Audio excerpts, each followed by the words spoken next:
할렐루야, 할렐루야. 예수 부활하셨습니다. 아멘. 우리 이 시간 부활하시고 우리에게 부활의 소망을 주신 예수 그리스도를 높이며 찬양합시다. 나는 주만 높이리. 결코 내 맘 변치 않네.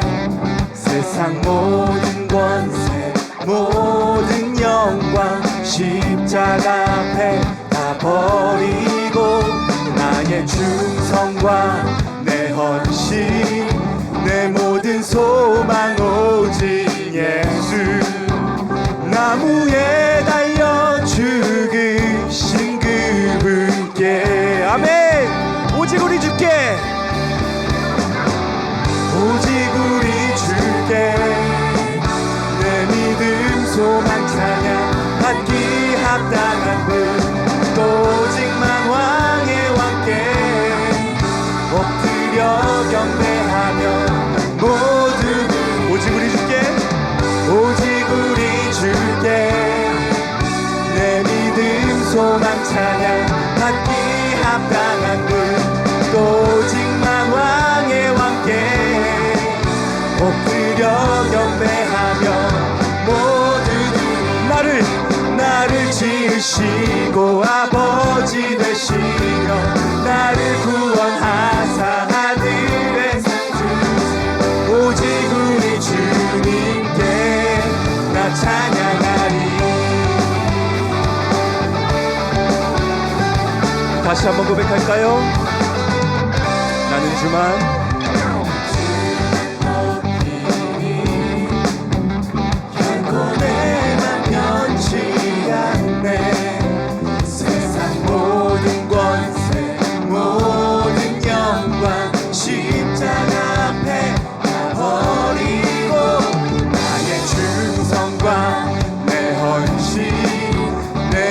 소망 오직 예수. 아멘. 나무에 달려 죽으신 그분께. 다시 한번 고백합시다. 오직 우리 주께,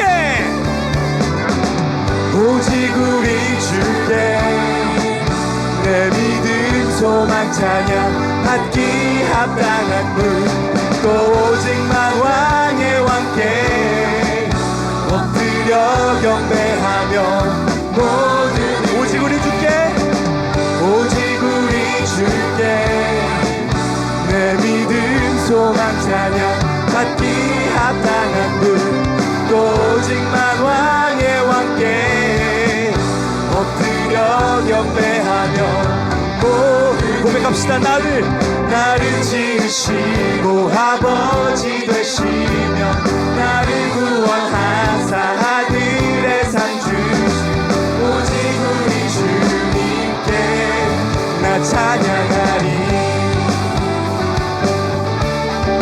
오늘 시간 주님의 이름을 높여드리면서 이렇게 고백합시다. 오직 우리 주께, 오직 우리 주께, 오직 우리 주께,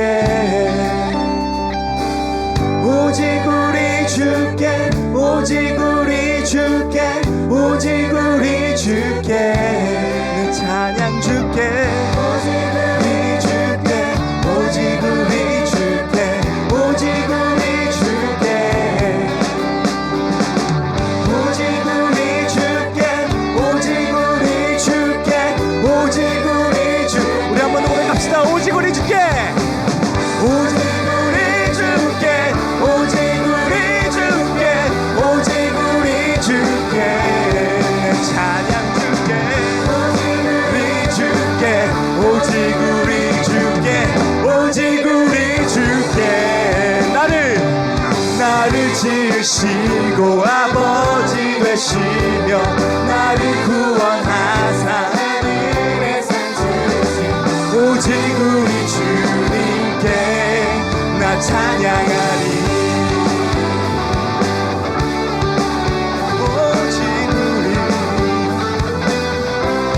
나 찬양하리. 할렐루야. 우리에게 부활 소망 주신 우리 주님께 박수로 영광 올려드리겠습니다. 할렐루야. 예수 부활하셨습니다. 아멘.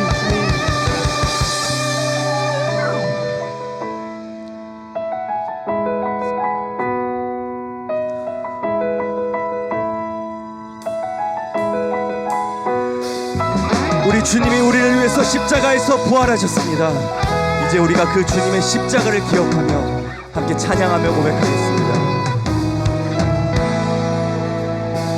예수님 그의 희생 기억할 때 자기 몸 버려 죽으신 주 나 항상 생명 주신 그 은혜를 마음에 새겨 봅니다. 마음에 새겨 봅니다. 주 달리신 십자가를 내가 볼 때 주님의 자비 내 마음을 겸손케 해 주께 감사하며 내 생명 주께 드리네. 우리 다시 고백합시다. 주 달리신 십자가를 주 달리신 십자가를 내가 볼 때 주님의 자비 내 마음을 겸손케 해 주께 감사하며 내 생명 주께 드리리. 고백합시다. 감사드리리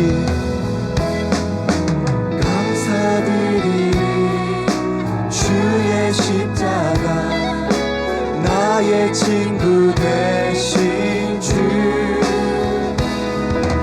감사드리리. 주의 십자가 나의 친구 되신. 우리 한 번 더 감사하는 마음을 담아 고백합시다. 감사드리리.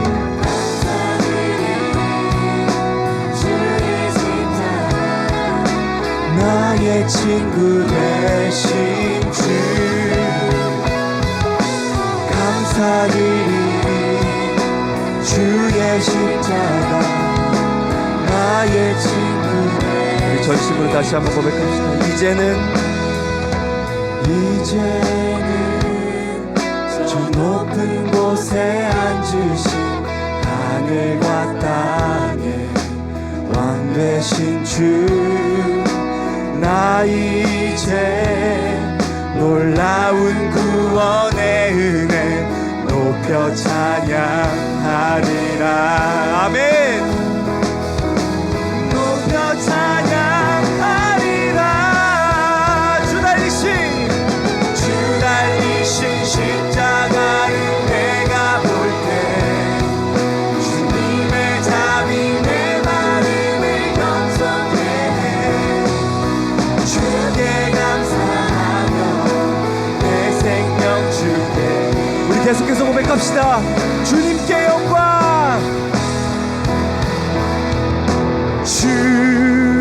주님께 영광.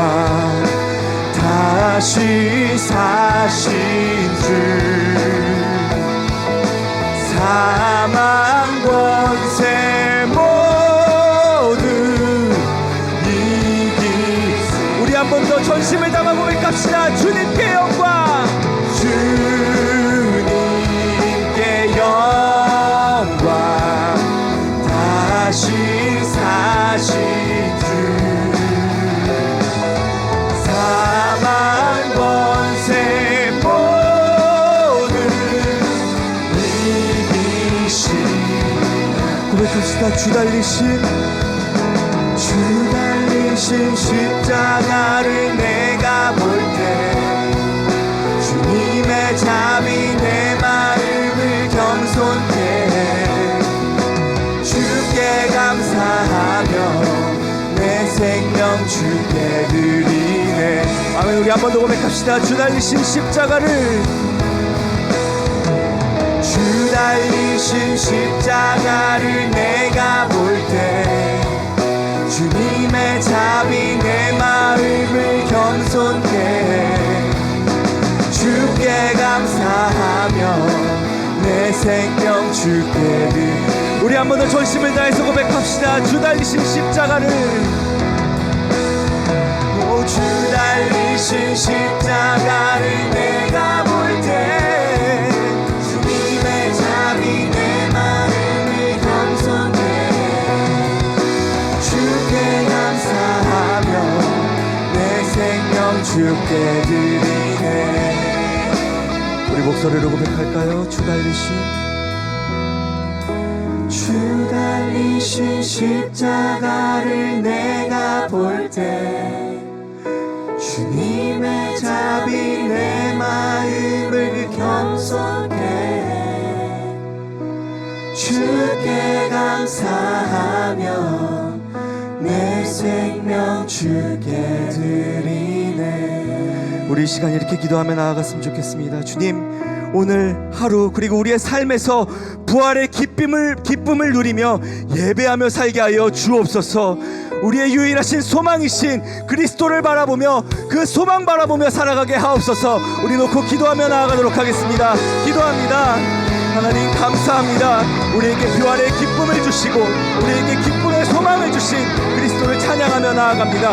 하나님께서 우리를 인도하여 주시고 우리의 삶이 주님의 부활을 노래하는, 주님의 소망을 노래하는 귀한 삶 될 수 있도록 주님께서 붙잡아 인도하여 주시옵소서. 모든 것 가운데 함께 하실 주님을 기대합니다. 하나님께서 우리 모두를 붙잡아 주시고 특별히 이 부활절 아침에 주님의 부활을 기억하며 우리의 부활을 소망하는 그런 귀한 자리가 될 수 있도록 주님께서 붙잡아 인도하여 주시옵소서. 오늘 하루 우리의 삶 속에서 주님이 빛나게 하여 주시옵시고 우리가 주님의 부활의 소망으로 나아가는 그런 귀하고 복된 삶을 살아갈 수 있도록 주님께 인도하여 주시옵소서. 함께 하신 주님을 기대합니다. 주님께서 우리를 붙잡아 주시고 우리의 삶을 인도하셔서 우리의 삶이 언제나 주님의 소망으로 빛나는 그런 삶이 될 수 있도록 주님께서 우리 모두와 함께하여 주시옵소서. 예배하러 모인 우리 모두에게 함께하여 주시옵시고 시간 말씀 듣는 가운데 말씀 가운데도 주님의 능력과 역사가 나타날 수 있도록 인도하여 주시옵소서.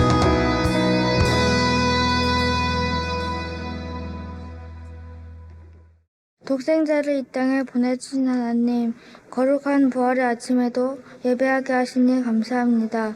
세상에 많은 사람들이 예수님에 대해 잘 알지만 그 예수님이 우리를 위해 피 흘리신 것은 믿지 않습니다. 그러나 오늘 이 자리에 모인 저희들, 예수님이 우리의 죄 때문에 십자가에서 피 흘리셨고 3일 만에 다시 부활하셨음을 믿습니다. 일평생 이 믿음 변치 않게 해주세요. 고난 주간을 보내며 경건하게 살기로 다짐하고 애썼지만 실수하며 살았음을 회개합니다. 용서해 주세요. 예배를 통해 다시 회복하게 하시고 새로운 소망을 품으며 살도록 인도해 주세요. 부활의 아침 하나님의 은혜 풍성히 누리길 원합니다. 이 새벽 말씀을 통해 우리의 몸과 마음을 새롭게 해주세요. 말씀 전하시던 고상민 목사님에게 하나님의 은혜를 구합니다. 늘 영육간을 강건하게 하시고 가정의 평안을 더하여 주세요. 하나님 말씀 선포될 때에 듣는 사람들 아멘으로 화답하는 귀한 시간 되게 해주세요. 사망 권세를 이기시고 부활하신 예수님의 이름으로 기도합니다. 아멘.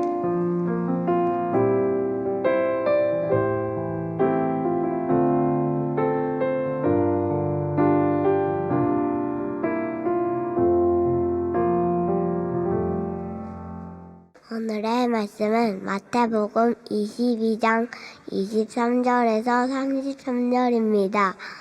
봉독은 31절에서 33절입니다. 죽은 자의 부활은 논할진대 하나님이 너희에게 말씀하신 바 나는 아브라함의 하나님이요 이삭의 하나님이요 야곱의 하나님이로라 하신 것을 읽어보지 못하였느냐. 하나님을 죽은 자의 하나님이 아니요 살아있는 자의 하나님이시니라 하시니 우리가 듣고 그의 가르치심에 놀라더라. 아멘.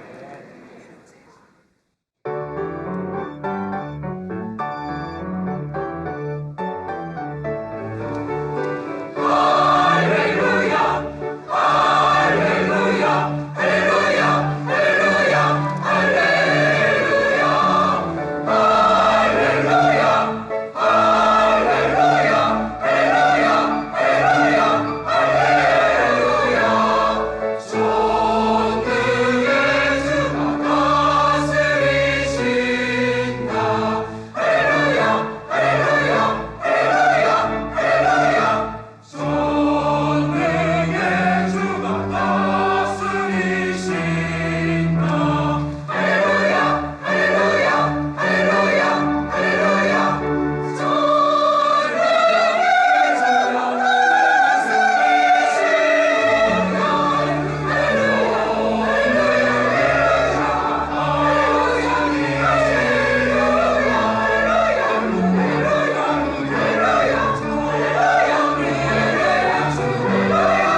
생명 되신 하나님, 고난주간을 보내고 영광과 감격의 부활절을 맞게 하심 감사합니다.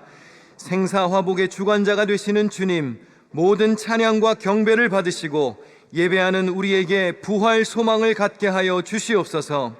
복음에 합당한 삶으로, 깊어진 삶으로 주님께 영광을 돌리고 세상과 이웃을 주께 하듯 사랑하고 섬기게 하여 주시옵소서. 세우신 종 한 주간 말씀을 전했습니다. 기억되어야 할 은혜가 남게 하여 주옵소서. 이 아침에도 부활의 기쁜 소식을 전합니다. 성령의 능력으로 우리의 영을 새롭게 하여 주시옵소서. 교회에 모여 혹은 미디어를 통해 예배에 동참하는 이들을 기억하여 주옵소서. 사모하는 심령에 동일한 은혜와 감격을 허락하시기를 간구합니다. 특별히 삶의 여러 가지 문제로 힘들어하는 이들, 먼 곳에서 교회를 그리워하는 이들, 몸과 마음이 상하여 고통 중인 이들에게 부활의 주님께서 함께하여 주옵소서. 치료와 회복의 역사가 있게 하여 주옵소서. 드려진 예물 위에 손을 얹어주시고 더 좋은 하늘 상급으로 갚으시기를 기도합니다. 궁핍하지 않도록 우리의 필요를 채우시고 삶의 공급자가 주님이심을 잊지 않게 하여 주시옵소서. 오직 은혜만 되게 하실 것을 간구하오며 예수 그리스도의 이름으로 기도하옵나이다. 아멘. 할렐루야. 부활의 주님이 함께 하시기를 축원합니다. 가장 기쁘고 환한 얼굴로 옆에 계신 분들과 인사하겠습니다. 부활 승리했습니다. 이렇게 인사하겠습니다. 부활 승리했습니다. 할렐루야. 광고 한 가지만 드리겠습니다. 지금 우리는 부활주일 새벽 예배로 모였습니다. 이 예배가 끝나면 바로 주일 낮 예배를 준비합니다. 평상시 주일과 동일하게 1부, 2부, 3부 주일 예배가 있습니다. 새벽에 오셨다고 이제 안심하고 집에 가셔서 주무시면 안 됩니다. 주일 낮 예배 잘 참여하시기를 바랍니다. 부활절은 예수님께서 죽음을 이기고 다시 사신 것을 기억하는 소망과 기쁨의 날입니다. 부활의 절기에는 기쁨을 상징하는 흰색을 사용합니다. 오늘 여러분이 입으신 하얀색 옷과 같이 밝은 얼굴, 또 밝은 마음, 밝은 언행으로 하나님을 기쁘시게 하고 또 만나는 모든 이들에게 웃으면서 친절하게 대하시기를 부탁드립니다. 기독교 신앙에 있어서 가장 중요한 것은 예수 그리스도의 부활입니다. 성경은 부활이 없으면 우리의 믿음도 헛것이라고 했습니다. 그러기에 부활 신앙은 아무리 강조해도 지나치지 않습니다.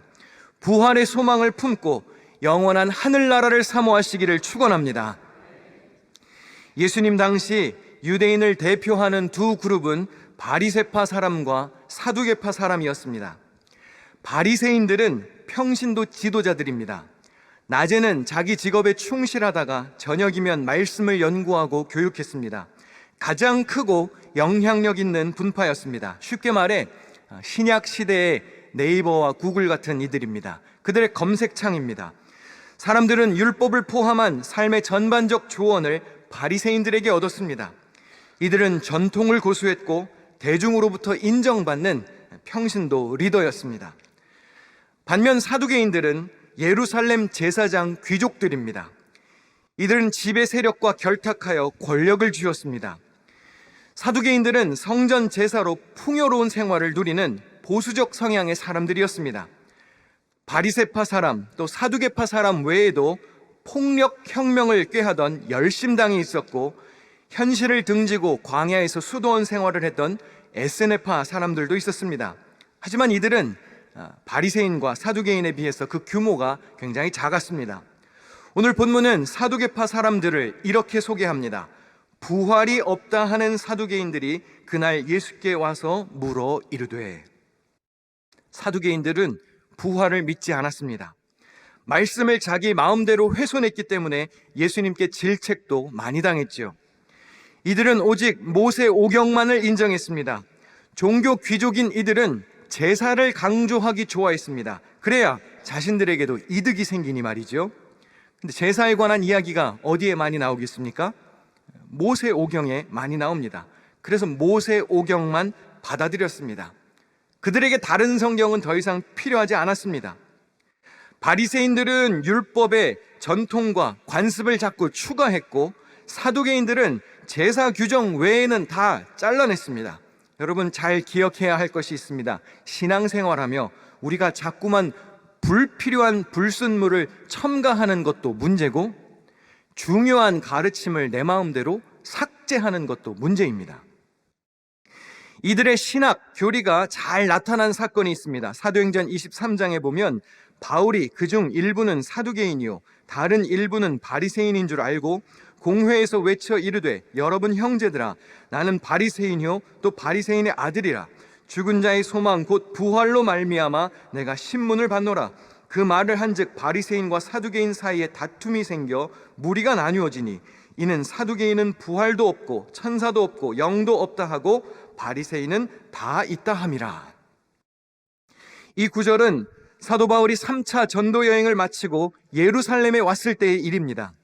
유대인들에게 매를 맞고 체포되었던 바울은 자신이 부활 때문에 핍박받는다고 주장했습니다. 그러자 함께 바울을 신문하던 사두개인들과 바리새인이 둘로 갈리었습니다. 사두개인은 부활도 없고 천사, 영을 믿지 않았습니다. 바리새인들은 다 믿었습니다. 사두개파 사람들에게 있어서는 이미 현실의 삶이 풍요로우니 굳이 영적 세계를 사모할 필요가 없었습니다.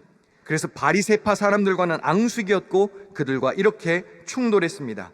크게 떠들새 바리새인 편에서 몇 서기관이 일어나 다투어 이르되, 우리가 이 사람을 보니 악한 것이 없도다. 혹 영이나 혹 천사가 그에게 말하였으면 어찌하겠느냐 하여 큰 분쟁이 생기니, 천부장은 바울이 그들에게 찢겨질까 하여 군인을 명하여 내려가 무리 가운데서 빼앗아 가지고 영내로 들어가라 하니라. 이 사건은 신학 교리적으로 사두개파 사람들과 바리새인들이 얼마나 달랐는지를 보여줍니다. 오늘 본문에 보니까 부활을 믿지 않던 사두개인들이 예수님께 아주 복잡한 질문을 던집니다. 세 번역으로 한번 보겠습니다. 선생님, 모세가 말하기를 어떤 사람이 자식이 없이 죽으면 그 동생이 형수에게 장가들어서 그 후사를 세워주어야 한다 하였습니다. 그런데 우리 이웃에 7 형제가 있습니다. 마지가 장가를 들었다가 자식이 없이 죽음으로 아내를 그의 동생에게 남겨놓았습니다. 둘째도 셋째도 그렇게 해서 7이 다 그렇게 하기에 이르렀습니다. 맨 나중에는 그 여자도 죽었습니다. 그러니 부활 때에 그 여자는 누구의 아내가 되겠습니까? 7이 모두 그 여자를 아내로 맞아들였으니 말입니다. 진짜로 궁금해서 질문한 걸까요? 그렇지 않습니다. 부활 신앙을 조롱하는 태도로 예수님을 시험하고자 물은 겁니다. 이렇게 허무맹랑한 부활을 어떻게 믿냐는 것이죠. 사두개인들의 질문 자체는 율법 조항에 근거한 것입니다. 신명기 25장에 보면 형이 자녀가 없이 죽으면 동생이 형수와 동침하여 자녀를 낳게 해주어야 했습니다. 그게 그 당시 법이었습니다. 요즘 시대의 가치관으로 바라보면 무척이나 낯설죠. 그러나 과거에는 그런 일이 있었습니다. 구약 시대에는 아버지, 남편 혹은 아들, 이렇게 세 부류의 남자들이 보호해 주어야만 여성들이 생존할 수 있는 시대였습니다. 그래서 동생이 죽은 형의 대를 이어주어야 했습니다. 이것을 수혼제라 그럽니다. 혹은 계대 결혼이라고 말합니다. 제가 시골에서 목회할 때에도 어르신들 얘기를 들어보니까 그분들이 젊었을 때에도 우리나라에 그런 일들이 있었다고 합니다. 그러니까 사실 먼 나라의 이야기도 아닙니다. 사두개파 사람들은 이런 율법과 관습에 근거하여 매우 극단적인 상황을 가정합니다. 어느 집에 7 형제가 있었답니다. 마지가 결혼해서 자식 없이 죽었습니다. 그래서 둘째가 장가들었는데 그 둘째도 아이를 낳지 못하고 죽었습니다. 그렇게 셋째, 넷째, 마지막 7 형제 모두가 자식을 낳지 못하고 죽었습니다. 나중에 부활하면 그 형수는 누구의 아내가 되는 건가요? 부활을 믿지 않는 사두개인들이 비아냥거리려고 말장난하는 겁니다. 여러분, 회사나 교회에서도 회의할 때 보면 종종 이런 식으로 발언하는 사람들 있지 않나요? 거의 일어날 가능성이 아예 없는 최악의 케이스, 매우 극단적인 상황을 가정하여 부정적인 견해를 제시하는 사람들 종종 있죠. 마치 잠언에서 이렇게 말하는 사람들과 같습니다. 우리 다 같이 읽어보실까요? 시작. 게으른 사람은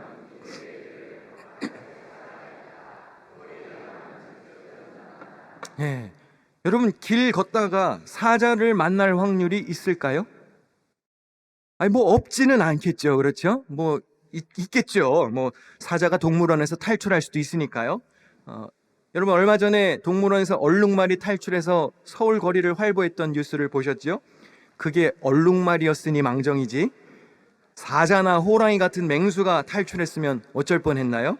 잠언 말씀이 오류가 될 뻔했습니다. 여러분, 다 오늘 아침 일찍 부활의 아침을 맞이하여 교회에 오시기 위해서 다 사자 만날 각오하고 지금 교회에 오신 거잖아요. 그렇죠? 차 사고가 날 수도 있었고, 강도를 만날 수도 있었고, 벼락을 맞을 수도 있었고, 질병에 노출되었을 수도 있습니다. 여러분, 대단한 위협을 무릅쓰고 지금 교회에 오신 겁니다. 제가 한 2년 전쯤으로 기억되는데요, 저녁이 되어서 이제 아이들 씻기고 재우려고 이제 가지고 놀던 장난감 정리하자 이렇게 얘기했습니다. 저희 아이들은 어렸을 때부터 정리정돈을 굉장히 잘 했기 때문에 아이들 치고는 청소를 굉장히 잘합니다. 근데 이제 어리다 보니까 노는 걸 멈추기는 쉽지 않죠. 그래서 정리하라고 했더니 조금 전까지 막 뛰놀고 소리 지르고 막 푸쉬푸쉬 이러고 놀던 애들이 갑자기 들어 누워가지고는 아빠 정리하다가 발이 부러지면 어떡해요? 이러는 거예요. 이놈이 사두개인 같은 질문을 하는구나. 발이 부러졌으면 진작 부러졌겠죠. 네. 마찬가지입니다. 극단적 상황을 던지면서 이렇게 하면 어떡해요, 목사님? 회사에서 이런 일이 있으면 어떡해요? 염려하는 척하는 사람은 하기 싫은 거예요. 귀찮은 겁니다.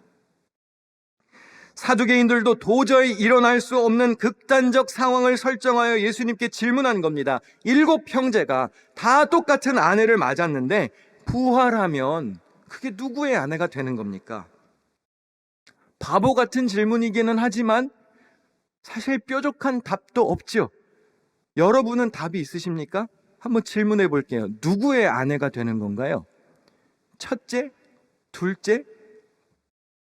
사두개인들도 예수님도 별 수 없을 거라고 생각했겠죠. 부활은 미련한 자들이 만들어낸 공상이라고 여겼을 겁니다. 그런데 예수님은 이러한 곤란한 질문에 2가지로 답을 주십니다. 첫 번째 답입니다. 우리 다 같이 읽겠습니다. 시작. 예수께서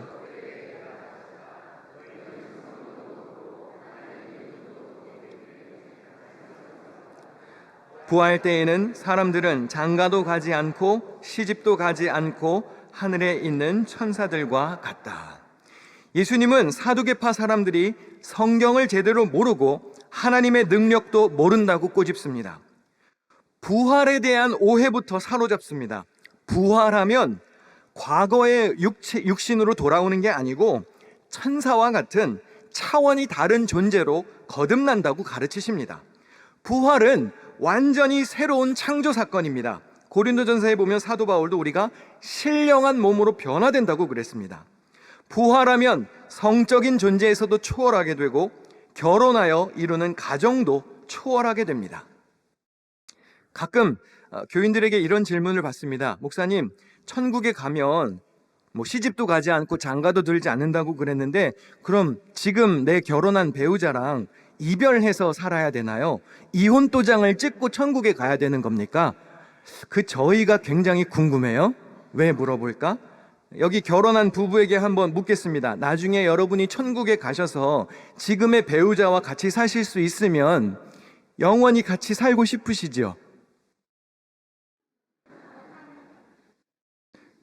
제가 준비했던 원고랑 사뭇 다른 분위기네요. 네. 아멘이 크게 나올 줄 알았는데 방금 눈을 굉장히 크게 뜨고 이러신 분이 있었습니다. 또 그렇게 충격적으로 좋아하실 것까지야. 저도 나중에 천국 가서 아내랑 살 수 있으면 지금의 아내랑 삽니다. 저는 진실만을 말합니다. 그런데 예수님이 부활하면 시집장가 안 간다고 하셨으니 분명히 하늘나라에 가면 지금 이 땅에서의 삶과는 무언가 다른 기쁨의 세계가 열릴 겁니다. 무언가 다른 모습으로 살게 될 겁니다. 우리의 머리로는 이해할 수 없고 말로는 설명할 수 없지만 부활 후에는 우리가 이 땅에서 누리는 것과는 차원이 다른 기쁨을 누리게 될 겁니다. 그러니까 천국과 부활은 우리가 알지 못하는 신세계입니다.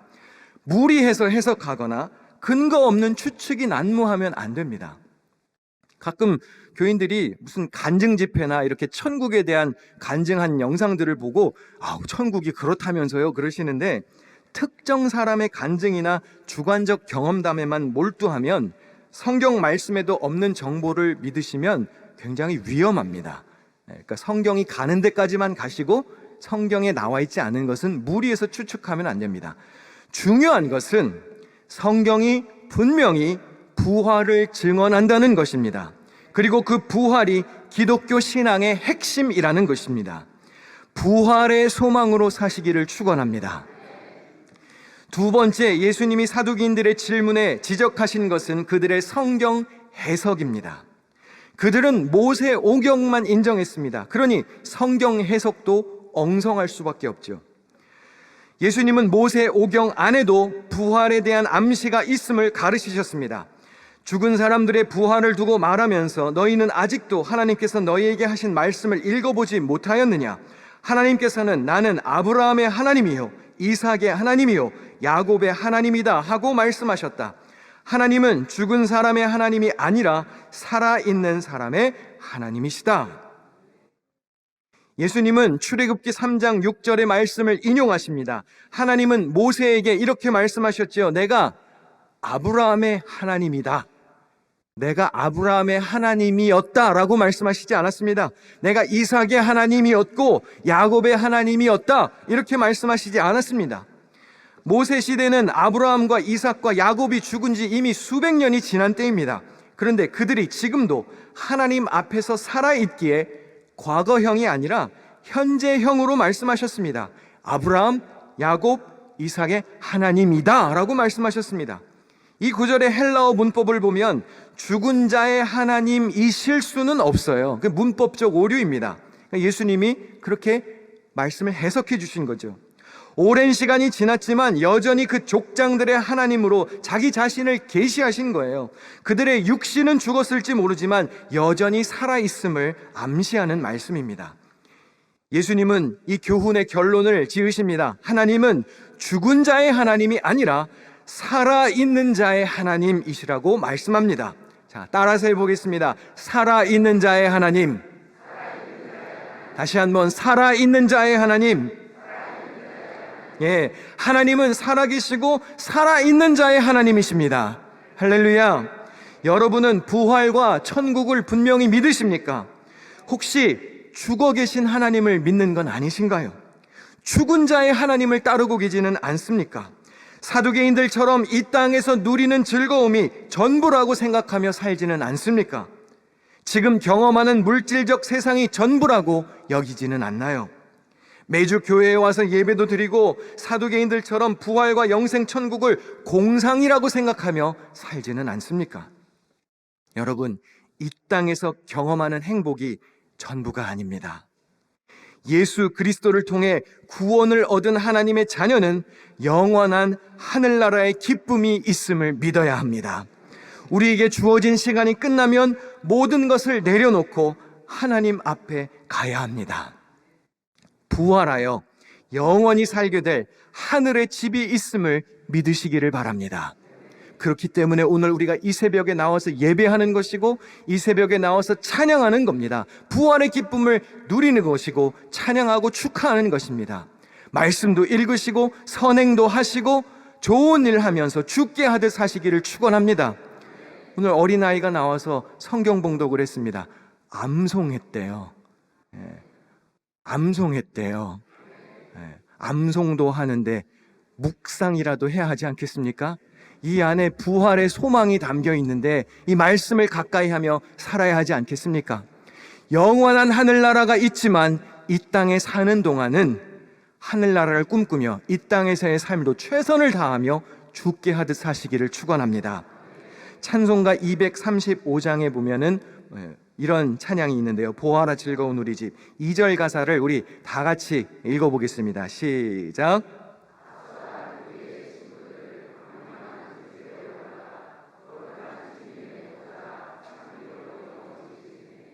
거기서 기쁘고 즐거운 집에서 거기서 아멘. 영원한 하늘나라에는 영원한 기쁨이 있습니다. 부활의 소망을 갖고 사시기를 축원합니다. 하늘 백성이 되었음을 확신하며 오늘도 우리에게 주어진 이 땅의 삶을 최선을 다해 살아가야 합니다. 하나님 마음에 합한 삶으로 매사에 죽게 하듯하며 승리하는 삶의 주인공이 되시기를 축원합니다. 우리 이제 다 자리에서 일어나셔서 방금 우리가 읽은 이 찬송을 고백할 텐데요, 기쁜 마음으로 우리 박수치며 함께 천국을 노래하도록 하겠습니다. 우리 함께 찬양할까요?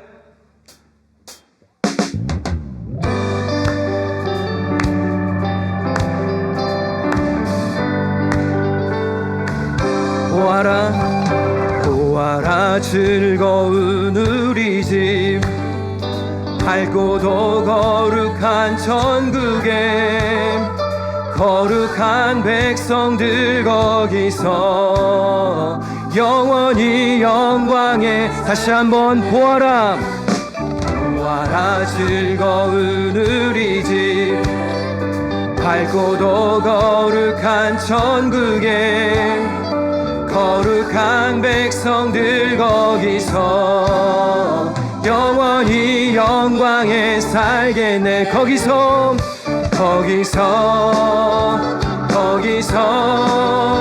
기쁘고 즐거운 집에서 거기서 영원히 영광에 앞서간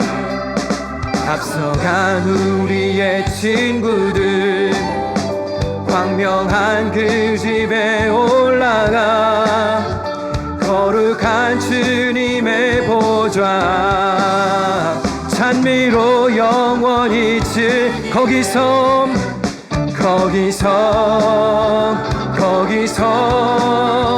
기쁘고 즐거운 집에서 거기서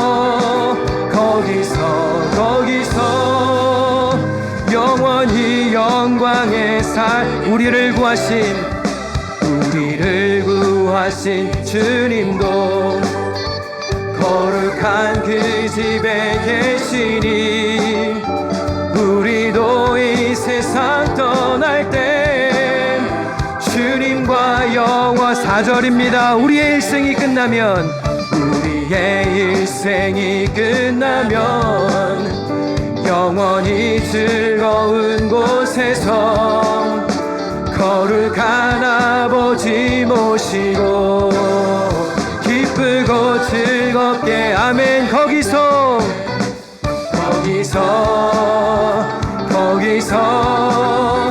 기쁘고 즐거운 집에서